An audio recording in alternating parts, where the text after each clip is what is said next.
नमस्कार,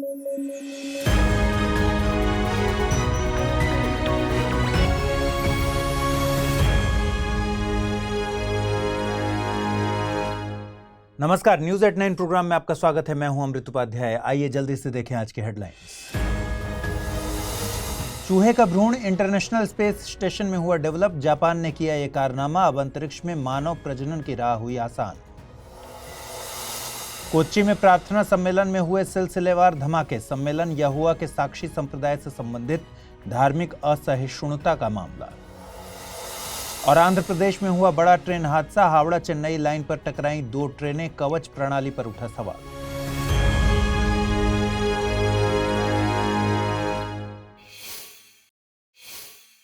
आइए खबरों की शुरुआत करें। आपने कई वीडियोस में देखा होगा कि इंटरनेशनल स्पेस स्टेशन यानी आईएसएस पर वैज्ञानिकों ने अलग अलग टाइप की सब्जियां उगा ली हैं। अभी तक अंतरिक्ष में 3 प्रकार के लेट्यूस, गोभी, सरसों, झिन्निया फूल उगाए जा चुके हैं। लेकिन वैज्ञानिकों को अंतरिक्ष में सिर्फ सब्जियां और फूल उगाने में दिलचस्पी नहीं है। इनका लक्ष्य इससे भी बड़ा है। वैज्ञानिक अब ऐसी दिशा में काम कर रहे हैं जिससे अंतरिक्ष में मनुष्यों के लिए प्रजनन संभव हो सके। इसी से रिलेटेड एक बड़ी खबर सामने है। हाल ही में साइंटिस्ट्स के एक ग्रुप ने बताया कि उन्होंने चूहे के भ्रूण यानी माउस एम्ब्रियो को इंटरनेशनल स्पेस स्टेशन में डेवलप कर लिया है। दरअसल जापान की यामानाशी यूनिवर्सिटी के एडवांस्ड बायोटेक्नोलॉजी सेंटर के प्रोफेसर टेरुहिको वाकायामा और जापान एरोस्पेस स्पेस एजेंसी की एक टीम ने अगस्त 2021 में एक रॉकेट की मदद से चूहों के फ्रोजन भ्रूणों को आईएसएस पर भेजा था। स्पेस में पहुंचने के बाद एक खास इंस्ट्रूमेंट के जरिए भ्रूणों को फ्रोजन अवस्था से सामान्य अवस्था में लाया गया और फिर 4 दिनों तक उन्हें स्पेस स्टेशन में डेवलप किया गया। वैज्ञानिकों ने पाया कि आईएसएस के सूक्ष्म गुरुत्वाकर्षण में विकसित चूहे के भ्रूण सामान्य रूप में ब्लास्टोसिस्ट में बदल गए हैं। ब्लास्टोसिस्ट का मतलब है ऐसी प्रारंभिक सेल या कोशिकाएं जो इसके बाद और विकसित भ्रूण और प्लेसेंटा में बदल जाती हैं। इसके बाद ये ब्लास्टोसिस्ट वापस पृथ्वी की प्रयोगशालाओं में भेजे गए और पृथ्वी में जब इन ब्लास्टोसिस्ट का परीक्षण हुआ तो वैज्ञानिक हैरान हो गए। वैज्ञानिकों ने पाया कि आईएसएस के सूक्ष्म गुरुत्वाकर्षण के बावजूद माउस एम्ब्रियो के डीएनए और जीन्स में कोई अहम बदलाव नहीं हुआ। मतलब गुरुत्वाकर्षण का भ्रूणों पर कोई खास असर नहीं हुआ है। ये भी कह सकते हैं कि भ्रूण आनुवंशिक रूप से स्थिर पाए गए। ये खबर इसलिए इंपॉर्टेंट है क्योंकि ये दुनिया की पहली ऐसी स्टडी है जो दिखाती है कि स्तनधारी यानी मैमल्स अंतरिक्ष में पनपने में सक्षम हो सकते हैं। यह दुनिया का पहला प्रयोग है जिसमें आईएसएस में माइक्रोग्रेविटी के तहत स्तनधारी भ्रूणों का प्रारंभिक संवर्धन किया गया। हालांकि इसे अंतरिक्ष में बच्चा पैदा करने की दिशा में अंतिम सफलता मानना अभी जल्दबाजी है, क्योंकि भविष्य में यह देखना होगा कि माइक्रोग्रेविटी में कल्चर किए गए ब्लास्टोसिस्ट को जब चूहों में ट्रांसप्लांट किया जाएगा तो ये चूहे सामान्य जन्म दे पाएंगे या फिर नहीं। अब आपके मन में सवाल आ रहा होगा कि अंतरिक्ष में बच्चा क्यों पैदा करना है। इस तरह के शोध भविष्य के डीप स्पेस मिशन और उपनिवेशीकरण योजनाओं के लिए जरूरी हैं। भविष्य में मनुष्य दूसरे ग्रहों पर जाने में सक्षम होगा और ऐसी भी संभावना है कि मानव आने वाले समय में दूसरे ग्रहों पर जाकर बसे। ऐसे सिचुएशन में अंतरिक्ष में प्रजनन एक चुनौतीपूर्ण काम होगा जिस पर वैज्ञानिक अभी से लग गए हैं। हाल ही में यहोवा का साक्षी संप्रदाय खबरों में आया। दरअसल केरल राज्य के कोच्चि में यहोवा के साक्षी संप्रदाय के प्रार्थना सम्मेलन में सिलसिलेवार धमाके हुए। इसमें 2 लोग मारे गए और कई लोग घायल हो गए। यह घटना जमरा अंतर्राष्ट्रीय सम्मेलन और प्रदर्शनी केंद्र में हुई, जहां राज्य भर से लगभग 2500 श्रद्धालु प्रार्थना सत्र के लिए इकट्ठा हुए थे। आइए बात करते हैं यहोवा के साक्षी संप्रदाय की। ये भी जानते हैं कि इनके पंथ की क्या खूबियां हैं और ये भी समझते हैं कि क्यों इस संप्रदाय को निशाना बनाया गया। इस संप्रदाय की उत्पत्ति 1870 में अमेरिकी पादरी चार्ल्स टेज रसेल द्वारा शुरू किए गए बाइबल छात्र आंदोलन से हुई थी। देखिए, यहोवा के साक्षी या जेहोवाज विटनेसेस एक ईसाई संप्रदाय है, लेकिन ये पवित्र त्रिमूर्ति यानी हॉली ट्रिनिटी के सिद्धांत में विश्वास नहीं करते। जिन लोगों को नहीं पता उनको बता दें कि पवित्र त्रिमूर्ति सिद्धांत में ईश्वर को पिता, पुत्र और पवित्र आत्मा के रूप में देखा जाता है। यहाँ पुत्र का मतलब ईसा मसीह से है। ये लोग यहोवा को एक सच्चे और सर्वशक्तिमान ईश्वर निर्माता के रूप में पूजते हैं। इनके लिए यहोवा अब्राहम, मूसा और यीशु का भी ईश्वर है। सीधे शब्दों में कहें तो यहोवा भगवान के भी भगवान है। खास बात यह है कि ये लोग ईसा मसीह को स्वर्ग में ईश्वर के राज्य का राजा तो मानते हैं, लेकिन सर्वशक्तिमान ईश्वर के रूप में नहीं मानते। इनकी मान्यता केवल बाइबल के पाठ पर आधारित है, जिसे ये ईश्वर के वचन के रूप में देखते हैं। ये क्रिसमस या ईस्टर भी नहीं मनाते, क्योंकि इनका मानना है कि ऐसे त्योहार बुत परस्ती या मूर्ति पूजा से रिलेटेड है। यहोवा के साक्षी अपने एवेंजिकल काम के लिए जाने जाते हैं। एवेंजिकल काम का मतलब क्या हुआ? इसका मतलब है कि सच्चाई फैलाने के लिए या ईश्वर का उपदेश देने के लिए ये घर घर जाते हैं। इनका मानना है दुनिया का अंत निकट है और ईश्वर का राज्य दुनिया भर की मानवीय सरकारों की जगह लेगा और ईश्वर के उद्देश्य को पूरा करेगा। इस संप्रदाय के दुनिया भर में लाखों अनुयायी हैं। हालांकि यहोवा के साक्षी आमतौर पर अन्य धार्मिक समूहों से दूर रहते हैं। भारत में इस संप्रदाय की बात करें तो यहोवा के साक्षी 1905 से भारत में मौजूद हैं। इन्होंने 1926 में बॉम्बे में एक कार्यालय स्थापित किया था और 1978 में कानूनी पंजीकरण करवाया था। ऐसा नहीं है कि यह संप्रदाय अभी सुर्खियों में आया है। भारत में इस संप्रदाय से जुड़ा एक और ऐतिहासिक मामला है, जिसे बिजो इमैनुएल और अन्य बनाम केरल राज्य तथा अन्य के नाम से जाना जाता है। मामला 1985 का था। इस मामले में बिजो इमैनुएल को एक स्कूल से इसलिए निकाल दिया गया था क्योंकि उसने स्कूल में राष्ट्रगान गाने से इनकार कर दिया था। सुप्रीम कोर्ट ने माना कि उन्हें राष्ट्रगान गाने के लिए मजबूर करना संविधान के अनुच्छेद 25 के तहत धर्म के उनके मौलिक अधिकार का उल्लंघन है। आपको बता दें कि इस संप्रदाय में यहोवा के साक्षियों को केवल यहोवा की पूजा करने की अनुमति है और चूंकि राष्ट्रगान एक प्रार्थना थी, इसलिए बच्चे सम्मान में खड़े हो सकते थे लेकिन साथ में गा नहीं सकते थे। अब बात करते हैं कि क्यों इस संप्रदाय पर हमला हुआ। यह हमला इसी संप्रदाय के एक सदस्य ने किया। इस सदस्य ने संप्रदाय की विचारधारा को गलत बताया और इस पर राष्ट्र विरोधी होने का गंभीर आरोप भी लगाया। फिलहाल आरोपी पुलिस हिरासत में है। भारत पूरी दुनिया में एक अकेला ऐसा देश है जहां कई धर्म, पंथ, संप्रदाय और अलग अलग विचारधारा के लोग शांतिपूर्ण तरीके से रहते हैं। भारत अनेकता में एकता वाला देश है और इस देश की ताकत ही इसकी विविधता में निहित है। हम सभी को अन्य सभी धर्मों का सम्मान करना चाहिए और एक सामूहिक सह अस्तित्व की भावना का विकास करना चाहिए, या कम से कम प्रयास तो करना ही चाहिए। आगे बढ़ें उससे पहले जरूरी सूचना। स्टडी IQ IAS हिंदी की टीम 2024 के लिए P2I यानी प्रीलिम्स टू इंटरव्यू का नया फाउंडेशन कोर्स लेके आई है। बैच की शुरुआत 23 अक्टूबर 2023 को सुबह 8 बजे से हो चुकी है। बैच हिंदी, इंग्लिश और इंग्लिश तीनों ही भाषाओं में एक ही समय पर शुरू किया गया है। इस P2I न्यू फाउंडेशन कोर्स में एक नया फीचर ऐड किया गया है। आप इसे 3 कैटेगरी सिल्वर, गोल्ड और प्लैटिनम में खरीद सकते हैं। सिल्वर कैटेगरी की वैधता 18 महीने, गोल्ड की 30 महीने और प्लैटिनम की 42 महीने तक रहेगी। हाल ही में आंध्र प्रदेश के विजयनगरम जिले में हावड़ा चेन्नई लाइन पर 2 ट्रेनें टकरा गईं, जिसमें 10 से ज्यादा लोगों की मौत हो गई और कई लोग घायल हो गए। दुर्घटना स्थल पर NDRF और SDRF की टीमें पहुंच गईं और राहत और बचाव कार्य जारी है। इसी बीच DRM ने अपने बयान में कहा कि किसी भी ट्रेन में कवच प्रणाली नहीं थी। आइए अब समझते हैं कि क्या है कवच प्रणाली और ये ट्रेनों की और आम लोगों की सुरक्षा के लिए क्यों जरूरी है। आपने कुछ साल पहले एक वीडियो देखा होगा जिसमें भारतीय रेलवे की 2 ट्रेनें एक ही पटरी पर एक दूसरे की ओर बहुत तेजी से, बहुत स्पीड से आ रही थी, लेकिन एक सुरक्षित दूरी पर आकर ट्रेन रुक गई और किसी भी प्रकार का कोई एक्सीडेंट नहीं हुआ। इस परीक्षण के दौरान एक ट्रेन में भारत के रेलवे मंत्री खुद मौजूद थे। ये ट्रेन क्यों नहीं टकराई थी? क्योंकि इनमें कवच स्वचालित ट्रेन सुरक्षा प्रणाली लगी हुई थी।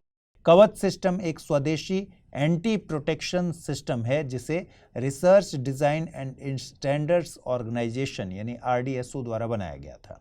इसे विशेष रूप से रेल हादसे रोकने के लिए तैयार किया गया था, जिससे जान माल का नुकसान ना हो सके। कवच इलेक्ट्रॉनिक उपकरणों और रेडियो फ्रीक्वेंसी आइडेंटिफिकेशन उपकरणों यानी RFID का एक सेट है, जो लोकोमोटिव तथा सिग्नलिंग सिस्टम के साथ साथ पटरियों में भी लगाया जाता है। ये ट्रेनों के ब्रेक को नियंत्रित करने के लिए अल्ट्रा हाई रेडियो फ्रीक्वेंसी का उपयोग करता है और ये ड्राइवरों को भी सतर्क करता है।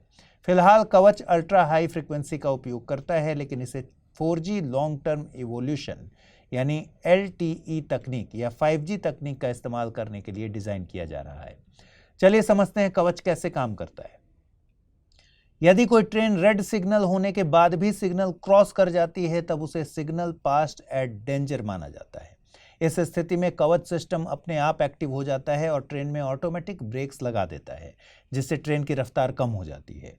अगर कोई ट्रेन ओवर स्पीड में होती है तब भी यह सिस्टम अपने आप ट्रेन की स्पीड को कम कर देता है। इसके साथ ही अगर मौसम खराब हो या फिर अधिक कोहरा हो तब भी इसकी मदद से ट्रेन को चलाया जा सकता है। अगर किसी एक ट्रैक पर 2 ट्रेनें होती हैं तो सिग्नल सिस्टम की मदद से जानकारी लेकर कवच ऑटोमेटिक ब्रेक्स लगाकर ट्रेन को रोक देता है। एक ही ट्रैक पर 2 ट्रेनों की टक्कर रोकने के लिए यह सबसे कारगर प्रणाली मानी जाती है। आपको बता दें कि कवच प्रणाली की घोषणा वर्ष 2022 के केंद्रीय बजट में आत्मनिर्भर भारत पहल के एक भाग के रूप में की गई थी। इस बजट में वर्ष 2022-23 में लगभग 2000 किलोमीटर रेल नेटवर्क को कवच प्रणाली के तहत लाने की योजना बनाई गई थी। वर्तमान में दक्षिण मध्य रेलवे में यह 1098 किलोमीटर के रूट और 65 लोकोमोटिव में लगाया गया है। इसके अलावा 1200 किलोमीटर के रूट को इससे लैस करने का काम चल रहा है। आपको याद होगा कि इस साल जुलाई में भारत ने गैर बासमती सफेद चावल के निर्यात पर प्रतिबंध लगा दिया था। कारण क्या बताया गया था? कारण बताया गया था केंद्रीय पूल में सार्वजनिक स्टॉक में कमी, अनाज की ऊंची कीमत और खराब मानसून का खतरा। हाल ही में कृषि एवं किसान कल्याण मंत्रालय द्वारा जारी 2023-24 के लिए खरीफ फसलों के पहले अग्रिम अनुमान से पता चला कि सरकार का चावल उत्पादन में गिरावट का डर झूठा नहीं है।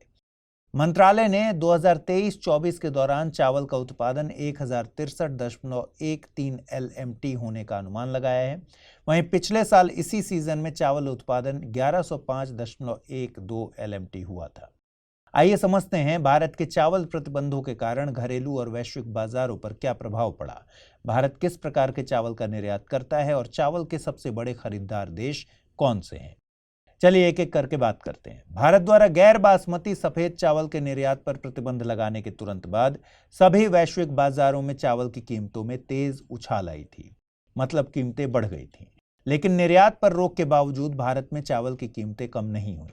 हालांकि घरेलू आपूर्ति बढ़ने से घरेलू कीमतों में कमी आनी चाहिए थी।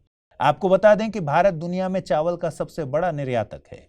संयुक्त राज्य अमेरिका के कृषि विभाग के अनुसार वर्ष 2022 के दौरान दुनिया में कुल चावल निर्यात में भारत का योगदान लगभग 40% था। चलिए जानते हैं भारत कौन से चावल को एक्सपोर्ट करता है। भारत के चावल निर्यात को मोटे तौर पर बासमती और गैर बासमती चावल में बांटते हैं। गैर बासमती चावल कैटेगरी में 6 उप कैटेगरीज हैं। ये हैं बीज की गुणवत्ता वाला भूसी वाला चावल, भूसी वाले अन्य चावल, भूरा चावल, उबले हुए चावल, गैर बासमती सफेद चावल और टूटे हुए चावल। सरकार ने टूटे हुए चावल और गैर बासमती सफेद चावल के निर्यात पर प्रतिबंध लगाया था। बाकी 4 चावलों पर कोई प्रतिबंध नहीं लगा था। भारत से बासमती चावल खरीदने वाले देश ईरान, सऊदी अरब, इराक, यूएई और यमन है। भारत लगभग 142 देशों को गैर बासमती सफेद चावल का निर्यात करता है। इनमें से अधिकतर देश गरीब हैं और अफ्रीका में स्थित हैं। भारत के गैर बासमती सफेद चावल के शीर्ष 10 खरीदारों में कोटे डिवाइवर, मोजाम्बिक, वियतनाम, अंगोला, टोगो और नेपाल जैसे देश हैं। आपको यहां जानना चाहिए कि प्रतिबंध के बावजूद गैर बासमती सफेद चावल के निर्यात की अनुमति दी गई है। ऐसा भारत सरकार द्वारा अन्य देशों को उनकी खाद्य सुरक्षा जरूरतों को पूरा करने के लिए किया गया है। आइए जल्दी से देखें आज के रैपिड न्यूज में क्या है खास। बीते दिनों में बैंकिंग फ्रॉड करने का नया तरीका काफी चर्चा में रहा, जिसमें अनजान नंबरों से मिस्ड कॉल आने के बाद लोगों के बैंक खाते से पैसे गायब होने लगे हैं। इसे सिम स्वैप स्कैम कहा जा रहा है। इस तरह के स्कैम में स्कैमर आपकी सिम पर पूरा कंट्रोल पा लेता है। सिम का कंट्रोल लेने के बाद स्कैमर यूजर की डिटेल्स के साथ पैसा भी चोरी कर लेते हैं। संयुक्त युद्ध अभ्यास काजिन 2023 का आयोजन कजाकिस्तान में किया जा रहा है। भारत और कजाकिस्तान की सेना इस अभ्यास में भाग लेंगी। ये दोनों देशों के बीच संयुक्त युद्धाभ्यास का 7वां संस्करण है। इस युद्ध अभ्यास का आयोजन 30 अक्टूबर से 11 नवंबर 2023 के बीच किया जाएगा। आपको बता दें कि दोनों देशों के बीच संयुक्त अभ्यास को वर्ष 2016 में एक्सरसाइज प्रबल दोस्ती के रूप में शुरू किया गया था। अभी हाल में एशियाई और दक्षिण अमेरिका के 11 देशों ने रिवर डॉल्फिन के लिए वैश्विक घोषणा पर हस्ताक्षर किए। इसका उद्देश्य दुनिया की 6 शेष रिवर डॉल्फिन प्रजातियों को संरक्षित करना है। यह घोषणा जीवित रिवर डॉल्फिन प्रजातियों की सुरक्षा के लिए सहयोगात्मक प्रयासों को बढ़ाएगी। इस घोषणा को अपनाने वाले देशों में Bangladesh, Bolivia, Brazil, Cambodia, Colombia, Ecuador, Bharat, Nepal, Pakistan, Peru और वेनेजुएला है। हाल ही में कर्नाटक वन विभाग ने भारतीय वन्यजीव ट्रस्ट के साथ मिलकर होस्टाइल एक्टिविटी वॉच कर्नेल यानी हॉक प्रणाली लॉन्च की। हॉक प्रणाली क्लाउड आधारित सूचना प्रबंधन प्रणाली है, जिसे वन्यजीव अपराध, वन्यजीव अपराधियों और वन्यजीव मृत्यु दर के परस्पर जुड़े डेटाबेस को प्रबंधित करने के लिए डिजाइन किया गया है। हॉक प्रणाली का विकास केरल वन विभाग और भारतीय वन्यजीव ट्रस्ट की संयुक्त टीम द्वारा 2017 से शुरू किया गया था और इसे आधिकारिक तौर पर 2019 में केरल में लॉन्च किया गया। पहली बार ब्रू शरणार्थी मिजोरम में चुनाव प्रक्रिया में हिस्सा नहीं लेंगे, क्योंकि केंद्र सरकार द्वारा प्रायोजित पुनर्वास व्यवस्था के तहत उन्हें त्रिपुरा में स्थायी निवास दिया गया था। ब्रू, जिसे रियांग के नाम से भी जाना जाता है, पूर्वोत्तर क्षेत्र का एक जनजातीय समूह है। इस जनजाति के सदस्य ज्यादातर त्रिपुरा, मिजोरम और असम में रहते हैं। यह विशेष रूप से कमजोर जनजातीय समूहों के रूप में वर्गीकृत समूहों में से एक है। आइए जल्दी से देखें आज के बुलेटिन पर आधारित क्या प्रश्न बन सकते हैं। पहला प्रश्न है, निम्नलिखित में से कौन भारत से बासमती चावल खरीदने वाला देश नहीं है? ईरान, सऊदी अरब, इराक या फिर इजराइल? आइए देखें पिछले बुलेटिन में मैंने क्या सवाल पूछे थे और सही जवाब क्या है। पहला सवाल था, हाल ही में प्रधानमंत्री नरेंद्र मोदी द्वारा 37वें राष्ट्रीय खेलों का उद्घाटन कहां किया गया? केरल, गोवा, छत्तीसगढ़ या फिर ओडिशा? सही उत्तर है ऑप्शन बी, गोवा। अगला प्रश्न, इंटरकनेक्टेड डिजास्टर रिस्क रिपोर्ट कौन प्रकाशित करता है? UNUEHS, वर्ल्ड बैंक, WWF या फिर IMF? सही उत्तर है UNUEHS यानी ऑप्शन ए। तो आज के इस बुलेटिन में इतना ही रखते हैं। कल रात 9 बजे आपसे फिर से मुलाकात होगी। ख्याल रखिए, ठीक से पढ़ाई कीजिए। अगर आप इस बुलेटिन की PDF हासिल करना चाहते हैं तो अमृत उपाध्याय 007 टेलीग्राम चैनल पर रोजाना इसकी PDF मिलती है। साथ ही आज पूछे गए सवालों का जवाब जरूर कमेंट बॉक्स में दीजिएगा। नमस्कार।